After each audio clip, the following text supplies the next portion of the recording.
Arrête d'accuser ta petite sœur adorée, espèce de brute pathétique, ont hurlé mes parents, après que ma sœur a volé le SUV tout neuf de ma mère, qu'elle l'a démoli, puis qu'elle a exigé que je paie pour les dégâts, alors j'ai décidé de passer à l'offensive nucléaire. Arrête d'accuser ta petite sœur adorée, espèce de brute pathétique, ont hurlé mes parents. Cela s'est produit après que ma sœur a volé le SUV flambant neuf de ma mère et l'a réduit en épave, avant d'exiger que je paie pour les réparations, ce qui m'a poussé à employer les grands moyens. Salut, Reddit.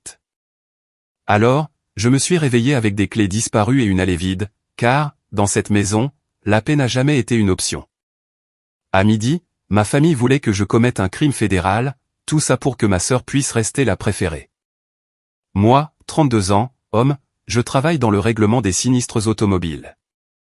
La plupart du temps, j'écoute des gens jurer qu'ils ont, à peine touché, l'autre véhicule, tout en décrivant une voiture qui semble avoir affronté un ours. 8 ans à faire ce métier vous apprennent une chose, je prends des captures d'écran dès que je sens qu'une version des faits commence à changer. Cette compétence m'a été bien utile, le matin où je me suis réveillé et que mes clés de voiture avaient disparu. C'était un samedi d'octobre, dans une banlieue du Midwest, le genre d'endroit où tout le monde connaît les affaires de tout le monde, mais fait semblant de ne rien savoir. Pour information, je ne vivais pas dans le sous-sol de mes parents. J'étais revenu temporairement pendant la haute saison, afin d'économiser de l'argent et de réduire mon temps de trajet. Je payais un loyer, je payais les charges, et je gardais mes affaires sous clé, car ma sœur considère la propriété d'autrui comme une simple suggestion. J'avais hâte de dormir après 7 heures du matin, pour la première fois en 2 semaines, car nous venions de terminer un mois cauchemardesque de dossiers successifs, suite à une tempête de grêle qui avait frappé 3 comtés. Mes yeux se sont entr'ouverts à 8h22. Ma main a cherché la commode, là où je garde mes clés, mon portefeuille et mon téléphone. Toujours au même endroit, chaque nuit. Quand quelque chose n'est pas là où il devrait être, je le remarque immédiatement. Portefeuille, téléphone. Mais pas de clé. Je me suis assis, j'ai vérifié à nouveau, j'ai regardé par terre, puis dans ma veste de la veille. Rien. Mon cœur a commencé à faire ce truc où il sait que quelque chose ne va pas, bien avant que le cerveau ne percute. Contexte rapide, ma voiture était au garage depuis une semaine pour des problèmes de transmission, et les pièces étaient en rupture de stock. Le seul véhicule en état de marche à la maison était le SUV 2023 tout neuf de maman, et je gardais son double de clés sur mon trousseau, car elle égarait sans cesse les siennes. Je me suis approché de la fenêtre pour regarder l'allée. Elle était vide et il n'y avait que des taches d'huile là où le SUV de maman aurait dû se trouver. Voici encore un peu de contexte pour que la suite soit logique, maman avait acheté ce SUV environ un mois plus tôt, et elle m'avait demandé de le garer dans l'allée, car sa perception des distances était catastrophique. J'avais dit d'accord. Elle m'avait confié le double des clés, en me disant que j'étais le seul en qui elle avait confiance pour ne pas rayer les jantes ou érafler la carrosserie en reculant. Ce SUV était sa fierté et sa joie. Il avait coûté 35 000 $. Peinture argentée, siège en cuir, toutes les options de sécurité.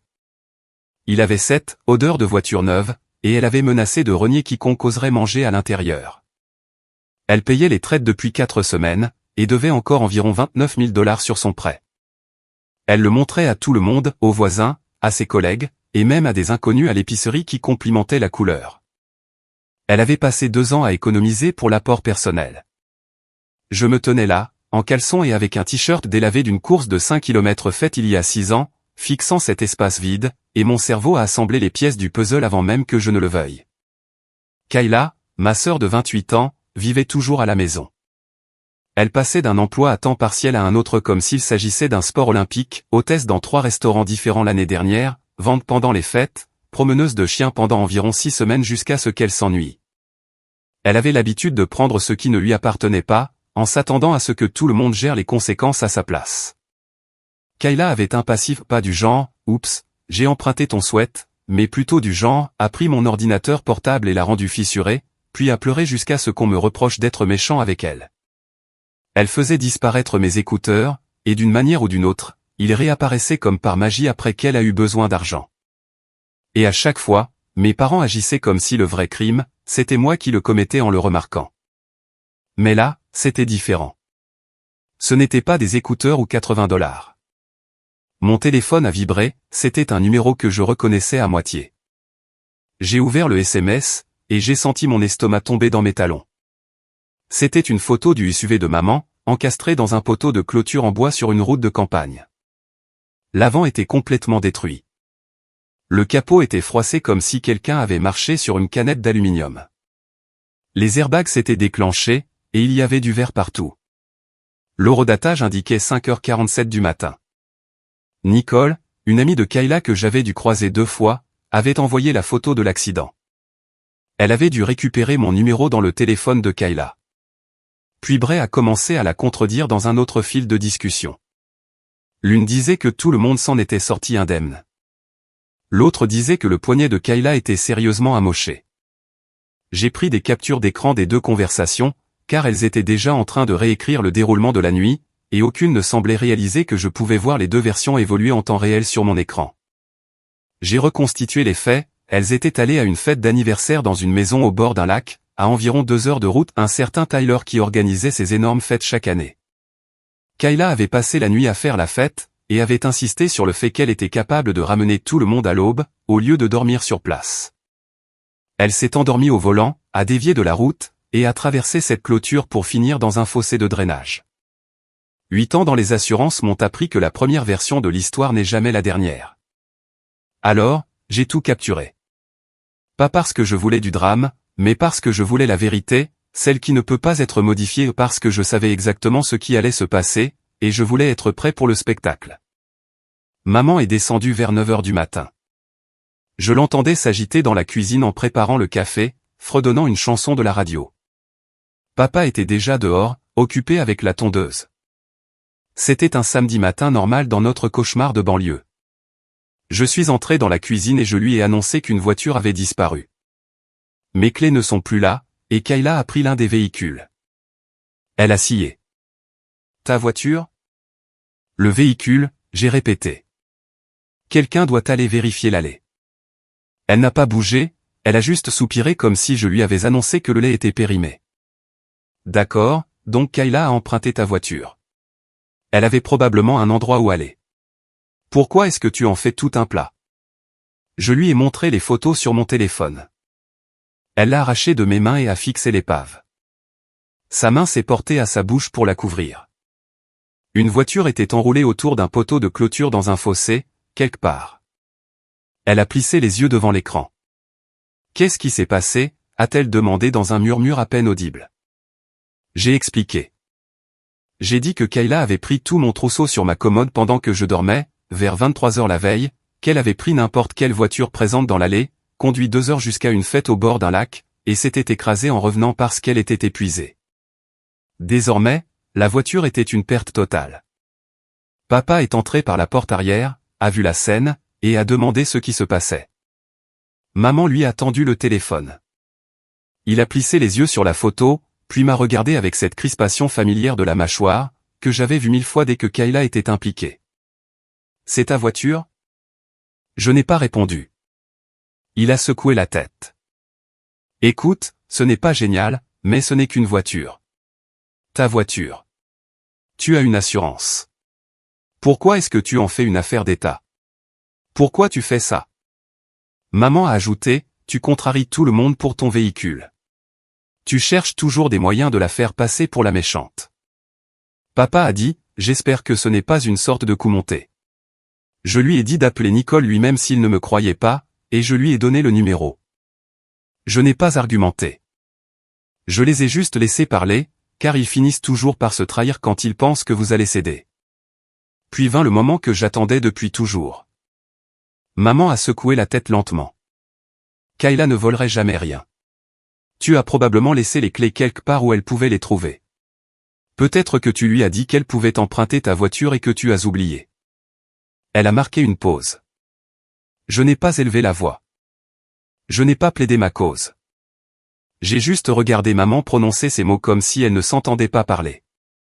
Papa était déjà au téléphone avec Nicole, mais il ne posait pas de questions, il lui dictait ce qu'elle devait dire. Donc, il lui a donné la permission de prendre sa voiture, n'est-ce pas? Elle a dit qu'il lui avait dit qu'elle pouvait. Je suis resté silencieux, les laissant se pendre avec leurs propres excuses. Kayla est arrivée vers 13h. Il s'est avéré que le petit ami de Nicole était allé les chercher aux urgences après l'accident. J'ai entendu sa clé dans la serrure, je l'ai entendu essayer de se faufiler sans être remarqué, ce mouvement furtif particulier qu'elle faisait quand elle espérait passer devant tout le monde et disparaître dans sa chambre avant que quiconque ne pose de questions. Je l'ai reconnu immédiatement. C'était le même coup qu'elle nous avait fait 100 fois auparavant. Elle avait l'air mal en point. Son maquillage coulait sous ses yeux comme un raton laveur. Ses cheveux étaient emmêlés, avec ce qui ressemblait à une feuille coincée dedans. Ses vêtements étaient froissés et tachés d'herbe, provenant du champ où elle avait fini sa course. Elle portait une attelle au poignet gauche et des ecchymoses remontaient sur son avant-bras. Elle sentait la fumée de feu de camp et cette odeur de renfermé propre à quelqu'un qui n'a pas dormi depuis bien trop longtemps. Maman s'est précipitée vers elle immédiatement, la serrée dans ses bras avant même qu'elle ne puisse poser son sac.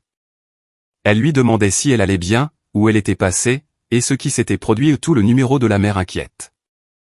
Je me tenais dans l'encadrement de la porte, regardant le scénario se dérouler exactement comme prévu. Kayla m'a jeté un coup d'œil par-dessus l'épaule de maman. Je pouvais voir les engrenages tourner dans sa tête. Elle cherchait quelle histoire raconter, essayant de deviner ce que nous savions déjà. Elle s'est détachée de maman. Je suis resté chez une amie hier soir. J'ai emprunté une voiture pour y aller. Elle n'a pas mentionné l'accident, ni le SUV détruit, elle restait juste là, l'air fatigué, espérant que cela suffirait pour que tout le monde arrête de poser des questions. J'ai brandi mon téléphone avec la photo de l'accident sur l'écran. Son visage est devenu blanc, vraiment blanc, comme si toute couleur l'avait quitté en un instant. Ce n'est pas ce que tu crois. Maman s'est retournée et a revu la photo. Kayla, qu'est-ce qui se passe?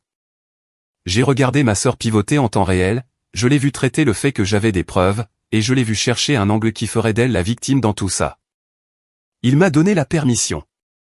Les mots sont sortis vite, comme s'ils étaient répétés. Je lui ai demandé hier soir si je pouvais emprunter sa voiture, et il a dit oui. Il a laissé les clés en évidence exprès pour moi. Et l'accident n'était même pas de ma faute. Un cerf a traversé la route, et j'ai fait une embardée. La posture de papa s'est instantanément détendue.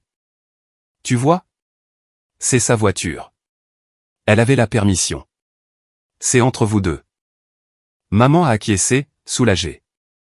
Exactement. Ta voiture, ton assurance, ton problème. Je ne sais pas pourquoi tu entraînes toute la famille là-dedans. Alors, Kayla a sorti son téléphone et s'est tournée vers moi. Dis-leur. Dis-leur que tu as dit oui. Allez. Dis à maman que tu m'as donné la permission. Papa s'est approché. Dis-le, c'est tout. Dis que tu lui as dit qu'elle pouvait la prendre. Ça n'a pas besoin de devenir toute une histoire pour ta vieille voiture cabossée. Non. Pas, je ne veux pas, ni, peut-être plus tard. Juste, non. Je travaille dans les sinistres. Je sais reconnaître l'odeur d'une fraude. J'ai répété que je dormais. J'ai dit qu'elle avait pris mes clés sur ma commode sans demander, aux alentours de 23 heures, en me basant sur les heures des SMS de son ami. Tu mens, a crié Kayla d'une voix perçante. Tu as toujours été jaloux de moi.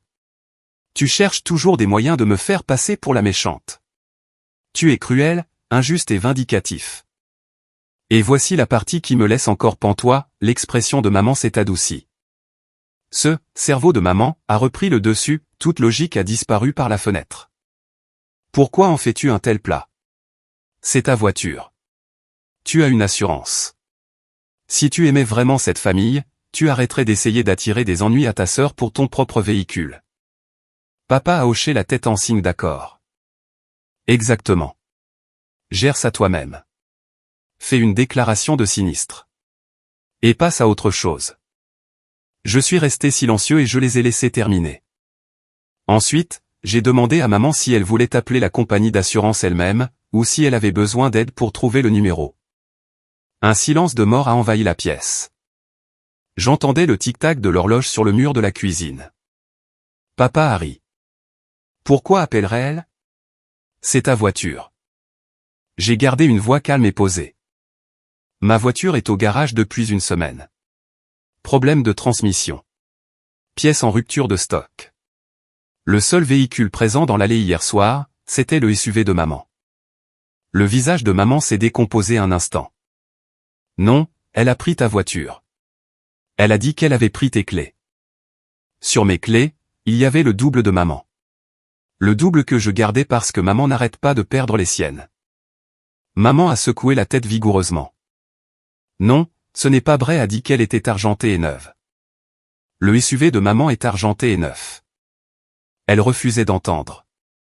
Elle a saisi son téléphone et a appelé Bray elle-même. J'ai observé son visage tandis que Bray confirmait qu'elle ne savait pas à qui appartenait la voiture, mais seulement qu'elle était argentée, neuve et très belle. Maman a raccroché. Ça ne prouve rien. J'ai affiché les photos envoyées par Nicole. J'ai zoomé sur la plaque d'immatriculation, qui était à peine visible dans un coin de l'image. Maman a pris mon téléphone et l'a fixé. Ses mains tremblaient si fort que l'image sautait. Sa plaque, sa carte grise, sa voiture. C'est mon SUV. Oui. Toute couleur a quitté son visage. 29 000 $ encore dus. 4 semaines de traite pour une voiture qui n'était plus qu'un tas de ferraille dans un fossé à 2 heures de là. Elle s'est retournée contre moi, pas contre Kayla, mais contre moi immédiatement. Pourquoi ne nous l'as-tu pas dit tout de suite? Pourquoi nous as-tu laissé croire que c'était ta voiture? Tu as laissé toute cette conversation se dérouler en sachant que c'était la mienne? Je l'ai regardé droit dans les yeux. Je t'ai dit qu'un véhicule manquait. Je t'ai montré les photos. Tu as décidé que c'était la mienne parce que c'était plus facile à ignorer. Tu aurais dû être plus clair. Tu aurais dû. Elle s'est arrêtée et a dégluti. La réalité commençait enfin à s'imposer. Kayla a reculé contre le mur et s'est mise à parler très vite, les mots bousculés par la panique. Je ne savais pas. Je pensais que c'était sa voiture. Il faisait nuit et je n'ai pas vu la différence. Les clés étaient là, et j'ai juste supposé. Maman s'est enfin tournée vers elle. Je n'avais jamais vu cette expression sur son visage auparavant. Toute cette énergie protectrice maternelle s'était évaporée. C'était comme si un interrupteur avait été actionné, soudain, la personne en face d'elle n'était plus sa petite chérie, c'était la personne qui venait de lui coûter 35 000 $. La voix de maman est devenue glaciale. Pourquoi as-tu pris n'importe quelle voiture sans permission pour commencer? Pourquoi es-tu entré dans la chambre de quelqu'un à 23 heures pour lui voler ses clés sur sa commode? Pourquoi as-tu pu penser un seul instant que c'était un comportement acceptable? Papa est intervenu. Tout le monde doit se calmer. C'est clairement un malentendu. Nous pouvons régler ça en famille. L'important, c'est que personne n'ait été blessé. Toujours le même scénario qu'il récitait depuis toujours. Maman s'est tournée vers lui si brusquement que j'ai cru qu'elle allait se faire un tour de rein. Est-ce que tu te rends compte? Nous devons encore 29 000 $ pour cette voiture. Est-ce que tu comprends que l'assurance risque de ne rien couvrir parce qu'elle n'est pas sur notre contrat? Est-ce que tu réalises que ta précieuse fille vient de détruire des mois d'économie pour une seule nuit de fête? Papa s'est tu. C'était nouveau. D'habitude, il insistait. Kayla continuait de s'excuser, répétant qu'elle était désolée encore et encore. Je suis désolé. Je ne voulais pas que ça arrive. Je suis tellement désolé. Comme un disque rayé, pensant que la répétition ferait tout disparaître. Je suis monté à l'étage, j'ai verrouillé ma porte, et j'ai commencé à transférer toutes les captures d'écran sur une clé USB. Je pouvais les entendre se disputer à travers le plancher.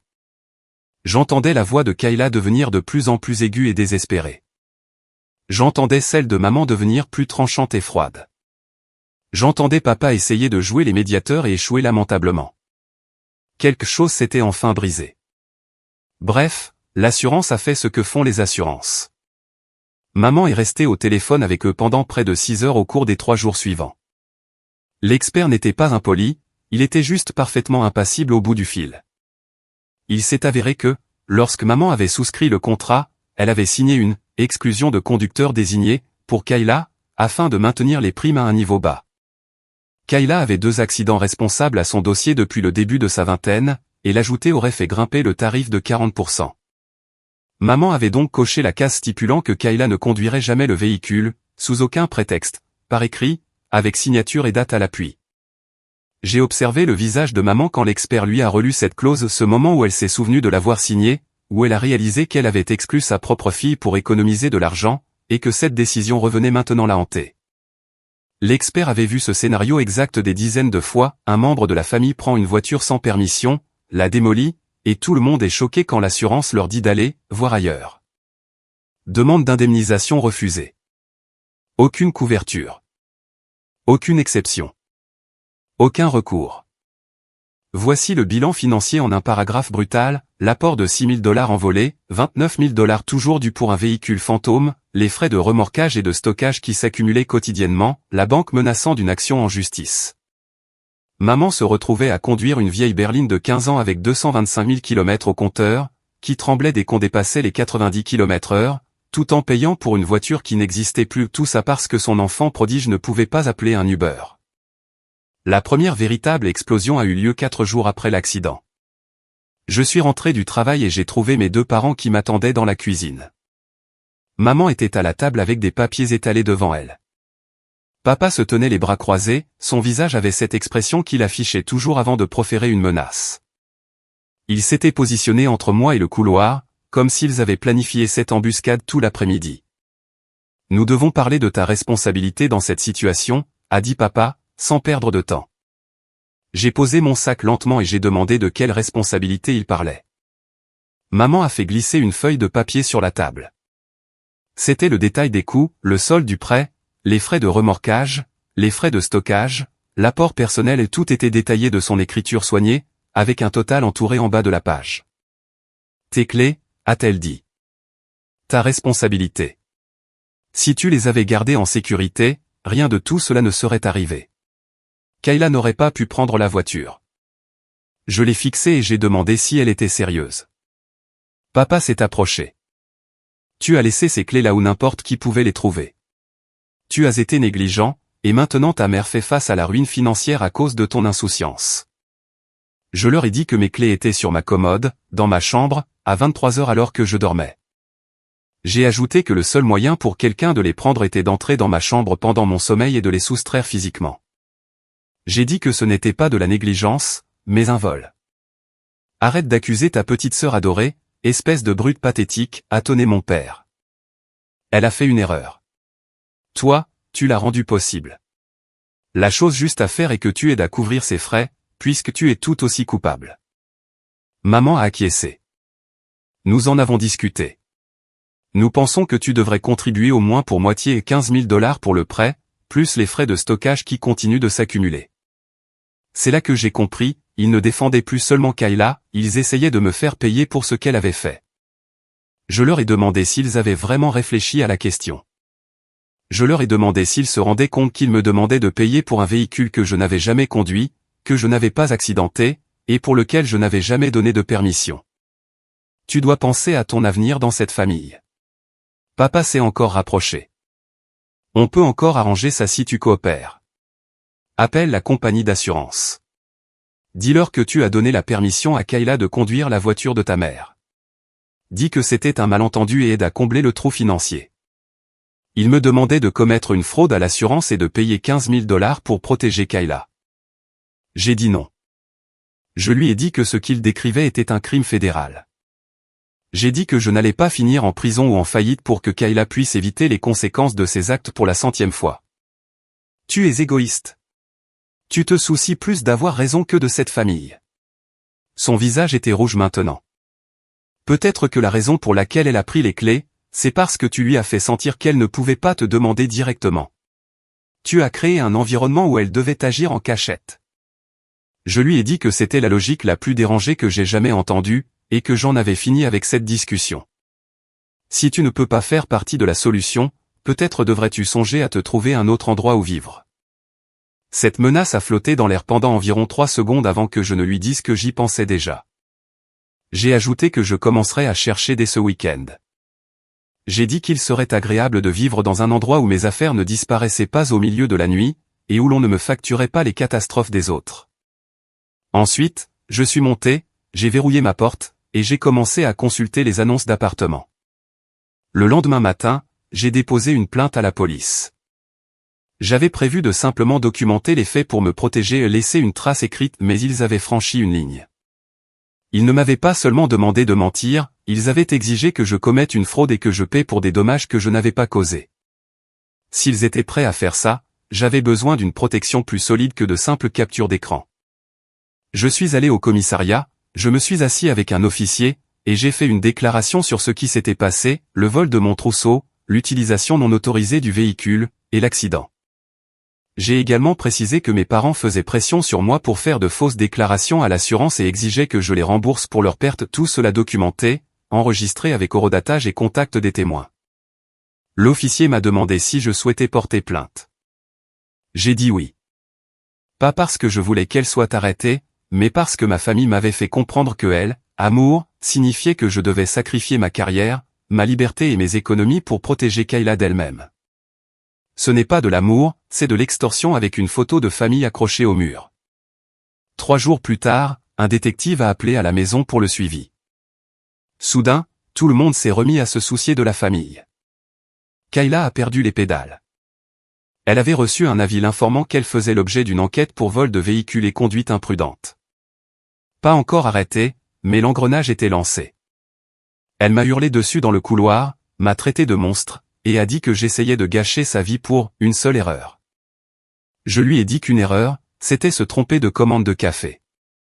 Là, c'était une série de choix délibérés, et maintenant l'État s'en mêlait parce que nos parents avaient tenté de me faire commettre un crime et de vider mes comptes pour éponger ces bêtises. Maman se tenait dans l'encadrement de la porte de la cuisine, les bras croisés, le visage gris. Elle n'a pas défendu Kayla cette fois. Elle n'a pas défendu papa non plus. Elle n'a plus mentionné les 15 000 $, elle restait juste là, l'air d'avoir vieilli de 10 ans en une semaine. Papa a tenté de rejouer les conciliateurs, disant à tout le monde de se calmer, affirmant que nous pouvions encore arranger ça si je retirais ma plainte et acceptais d'aider pour les frais. Je lui ai dit que je ne retirais rien et que je ne paierais rien.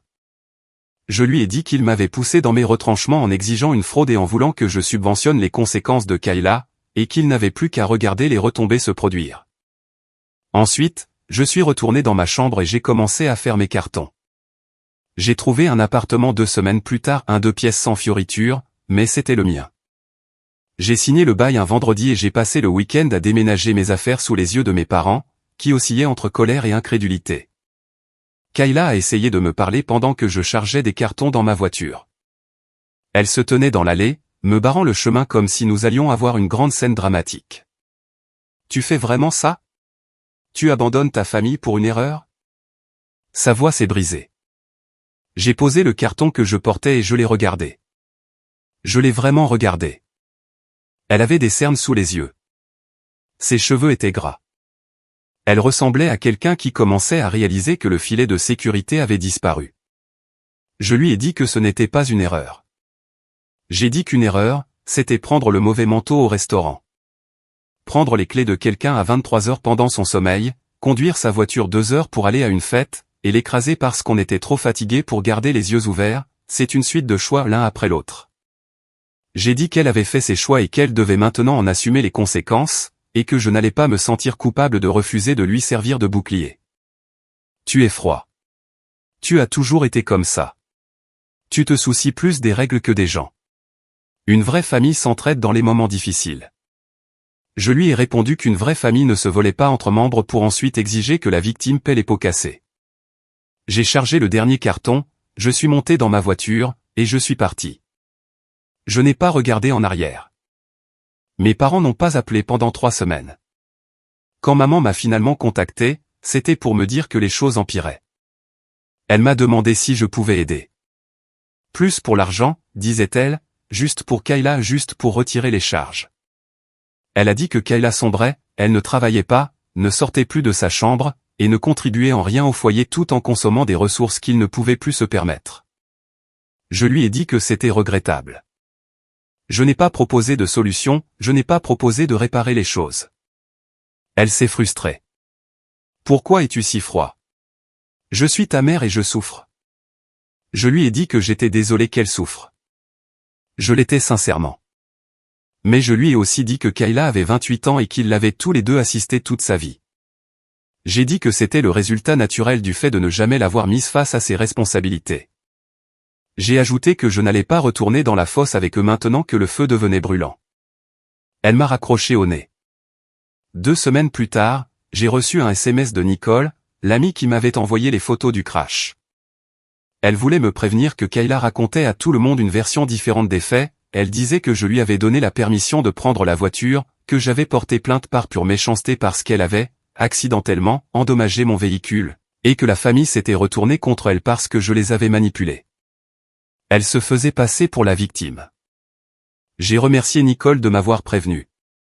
Puis, j'ai fait quelque chose d'un peu mesquin, mais de très satisfaisant, j'ai fait une capture d'écran de ces messages originaux de la nuit de l'accident, ceux où elle expliquait exactement ce qui s'était passé, la fête, la conduite malgré l'épuisement, le crash, tout cela avec les heures précises. Kayla était en train de construire un récit où elle était innocente et moi le méchant. Elle recrutait des alliés, et je ne négocie pas avec la propagande.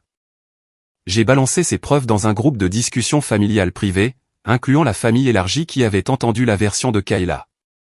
Aucun commentaire, aucune accusation, juste les captures d'écran. Mon téléphone a explosé. Des messages arrivaient donc les de tantes demandant ce qui se passait, de cousins à qui l'on avait dit que j'étais un monstre, et de ma grand-mère qui disait avoir toujours soupçonné que Kayla était une source de problèmes, même si tout le monde lui disait qu'elle imaginait des choses. Mes parents étaient furieux. Papa m'a appelé en hurlant que je lavais notre linge sale en public. Maman m'a envoyé un long message disant que j'avais humilié Kayla et détruit sa réputation auprès de la famille. Je n'ai répondu à rien. 2 jours plus tard, maman a donné 30 jours à Kayla pour quitter la maison. Puis vint l'exil. Kayla est passée d'amie en amie comme une bille de flippée ayant un problème de crédit.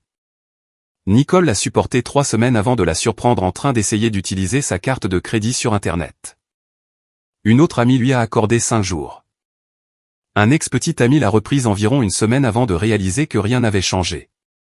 La famille élargie était désormais au courant de la vraie histoire, personne ne voulait être la prochaine personne dont les affaires disparaîtraient ou dont la confiance serait trahie. L'affaire criminelle a avancé lentement. Kayla a fini par obtenir un accord, un programme de réinsertion, des cours obligatoires, des paiements de restitution à maman, et des heures de travaux d'intérêt général dont elle se plaignait constamment. Pas de prison, mais un casier judiciaire qui la suivrait si elle faisait un seul faux pas. Elle devait pointer auprès d'un contrôleur judiciaire une véritable responsabilité, pour la première fois de sa vie. Elle m'a appelé une fois durant cette période, tard le soir, la voix éraillée par les pleurs, de vrais pleurs cette fois, pas une performance. Elle m'a demandé pourquoi je lui faisais ça. Elle m'a demandé ce qu'elle devait faire pour arranger les choses. Elle a dit qu'elle n'avait plus d'option ni d'endroit où loger. Elle a dit qu'elle avait peur. Je lui ai répondu que je ne lui faisais rien, je ne faisais simplement plus rien pour elle. J'ai dit qu'il y avait une différence. J'ai ajouté qu'elle avait passé sa vie à attendre que les autres absorbent le coup de ses choix, et qu'elle apprenait maintenant ce qui arrivait quand cela s'arrêtait. Elle a dit que c'était cruel. J'ai répondu que c'était peut-être le cas. Je lui ai dit que je n'étais pas un saint. Mais je lui ai aussi dit que j'avais passé des années à la regarder prendre, casser et perdre des choses pendant que tout le monde lui trouvait des excuses. J'ai dit que je l'avais vue ne subir aucune conséquence pour des comportements qui auraient détruit la vie de n'importe qui d'autre. J'ai dit que devoir se débrouiller seul pour une fois n'était peut-être pas de la cruauté, mais peut-être la première chose honnête que quelqu'un ait faite pour elle. Elle a raccroché. Après quelques semaines passées sur des canapés et à suivre ses cours obligatoires, Kayla a trouvé un emploi à temps partiel dans un magasin de détail pour faire l'inventaire. Elle a loué une chambre dans une colocation avec 3 autres personnes. Rien de luxueux, salle de bain partagée, placard minuscule, mais c'était quelque chose qu'elle payait elle-même. Mes parents m'ont contacté vers Noël. Ils m'ont demandé si je viendrais dîner. Ils ont dit qu'ils voulaient essayer de réparer les choses. Ils ont dit que la famille devait être réunie pour les fêtes. J'ai dit que j'y réfléchirais. J'y ai réfléchi pendant environ 10 secondes. Puis j'ai répondu par SMS que non. J'ai dit que je n'étais pas intéressé par l'idée de prétendre que tout allait bien alors que rien n'avait vraiment changé. J'ai ajouté que tant qu'il ne reconnaîtrait pas ce qui s'était passé et qu'il ne cesserait pas de me traiter comme le problème, je ne voyais pas l'intérêt d'une fausse harmonie familiale. Papa m'a traité d'ingrat. Maman a pleuré. Même scénario, mêmes acteurs, seul le prix avait changé. J'ai passé Noël avec des amis à la place. On a bu du chocolat chaud. On a regardé des mauvais films. Je n'ai pas pensé à ma famille une seule fois. Avançons de 11 mois, presque un an après l'accident. J'étais bien installé dans mon appartement. Ma voiture avait été réparée depuis des mois et fonctionnait parfaitement. Le travail allait bien, j'avais été promu expert principal en sinistre. Augmentation de salaire, plus de responsabilités.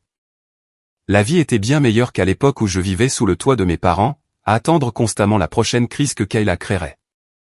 Les procédures judiciaires se sont finalement terminées vers cette période. Le cas de Kayla était passé par le système, programme de réinsertion terminé, paiement de restitution en cours, heures de travaux d'intérêt général effectués. Elle avait évité la prison, mais de justesse. Son casier la suivrait pendant des années. Mais ce n'était pas la partie la plus intéressante. Mon père a été entraîné là-dedans. Il s'avère que lorsque vous faites pression sur quelqu'un pour commettre une fraude à l'assurance et que cette personne le signale à la police, les choses se compliquent. Le détective chargé du cas de Kayla avait pris des notes durant nos conversations et des notes détaillées sur qui avait dit quoi, qui avait fait pression sur qui, et qui avait exigé que de fausses déclarations soient faites à l'assurance. Papa a été convoqué 2 fois pour interrogatoire. Je n'étais pas là, mais j'en ai entendu parler par le bouche à oreille familial. Apparemment, il s'est présenté la première fois en pensant qu'il pourrait s'en sortir grâce à son charme, en utilisant des faux fuyants et des excuses, le même mode d'emploi qu'il avait utilisé toute sa vie. Ça n'a pas très bien fonctionné face à des preuves écrites et des déclarations enregistrées venant de son propre fils. Pour le 2e interrogatoire, il a emmené un avocat. C'est là que la réalité a frappé. Il n'a finalement été inculpé de rien, le procureur a décidé qu'il n'y avait pas assez de preuves pour poursuivre. Mais l'enquête est restée au dossier. Son nom était désormais dans le système, et la rumeur a circulé. Les petites villes parlent. Les banlieues du Midwest parlent encore plus. Quelqu'un au commissariat connaissait quelqu'un qui connaissait quelqu'un au bureau de mon père. En quelques semaines, la moitié de son lieu de travail avait entendu une version de « Dave a essayé de forcer son fils à commettre une fraude à l'assurance pour couvrir sa fille ». Ce n'était pas vraiment la réputation qu'il avait mis 30 ans à bâtir. Son patron l'a convoqué pour une discussion sur la conduite professionnelle. Les RH ont ouvert un dossier. Rien de concret pour un licenciement, mais le genre de choses qui vous suit quand vient la saison des promotions, le genre de choses dont les gens se souviennent quand ils doivent décider à qui confier des comptes clients ou des ressources de l'entreprise. La réaction de mon père? Il m'a blâmé, évidemment. Il m'a appelé une fois, environ 2 mois après la clôture de l'enquête, la voix serrée par ce mélange particulier de rage et d'apitoiement sur soi que j'avais l'habitude d'entendre dès que quelque chose allait mal dans sa vie. Tu as ruiné ma réputation, ma carrière, mon mariage. Tu es content maintenant? Je lui ai dit que je n'avais rien ruiné. J'ai dit qu'il avait fait des choix et que ces choix avaient des conséquences. J'ai ajouté que j'avais simplement refusé de participer à leur dissimulation. Tu n'es plus mon fils. Je lui ai répondu que cela m'allait très bien. J'ai raccroché et j'ai bloqué son numéro. Maman a demandé le divorce 3 semaines plus tard. L'enquête avait été la goutte d'eau de trop. Pas parce que papa avait essayé de me forcer à frauder, mais parce qu'elle avait découvert qu'il envoyait secrètement de l'argent à Kayla pendant tout ce temps, des centaines de dollars par mois virés sur des comptes dont maman ignorait l'existence. Alors qu'elle luttait pour payer les traites d'une voiture qui n'était plus qu'un tas de ferraille à la casse, mon père finançait le train de vie de Kayla dans son dos. Elle a trouvé les relevés bancaires en préparant les impôts, des mois de transfert, des mensonges empilés sur des mensonges. Le divorce a été finalisé 6 mois après. Maman a gardé la maison. Papa s'est retrouvé dans un studio à l'autre bout de la ville, avec ce qu'il restait de sa réputation professionnelle. Aux dernières nouvelles, il a été muté dans une autre agence, dans une autre ville, repartant à 0 à 57 ans parce qu'il ne pouvait pas laisser son enfant prodige affronter une seule conséquence sans essayer de truquer le jeu. Le préjudice financier n'a jamais été totalement réparé. Maman paie toujours le prêt du SUV que Kayla a démoli, elle en aura encore pour 3 ans au moins. Elle conduit la même berline grinçante qu'elle a achetée après l'accident. Elle n'a pas reparlé à Kayla depuis qu'elle l'a mise dehors, et n'a pas reparlé à papa depuis que les papiers ont été signés. Quant à Kayla, d'après ce que j'ai entendu par des cousins, elle travaille dans un magasin, loue une chambre chez des inconnus, et continue de payer sa restitution chaque mois. Qu'elle ait vraiment changé ou qu'elle ait simplement appris à être plus prudente quant à l'identité de ceux qu'elle vole, je ne saurais vous le dire. Et je n'ai pas vraiment envie de le savoir non plus. Ce n'est plus mon cirque. J'ai passé le dernier Noël avec des amis. Des gens bien. Le genre de personnes qui ne vous volent pas vos affaires pendant que vous dormez et n'attendent pas de vous que vous commettiez des crimes pour leur compte. Nous avons commandé des pizzas, regardé des mauvais films, et joué aux cartes jusqu'à 2 heures du matin. Je n'ai pas pensé à ma famille une seule fois. Mon appartement est calme. Mes clés restent sur ma commode chaque nuit. Personne n'y touche. C'est amusant de voir à quel point la vie devient simple quand on arrête de vivre avec des gens qui traitent vos biens comme une propriété communautaire et vos limites comme de simples suggestions. Cet aller vide, il y a presque 2 ans, m'avait semblé être le pire matin de ma vie. Il s'avère que c'était le matin où j'ai enfin cessé d'être l'équipe de nettoyage de la famille. Ils ont fait le ménage eux-mêmes. Ils nettoient encore. Moi, je vis simplement ma vie.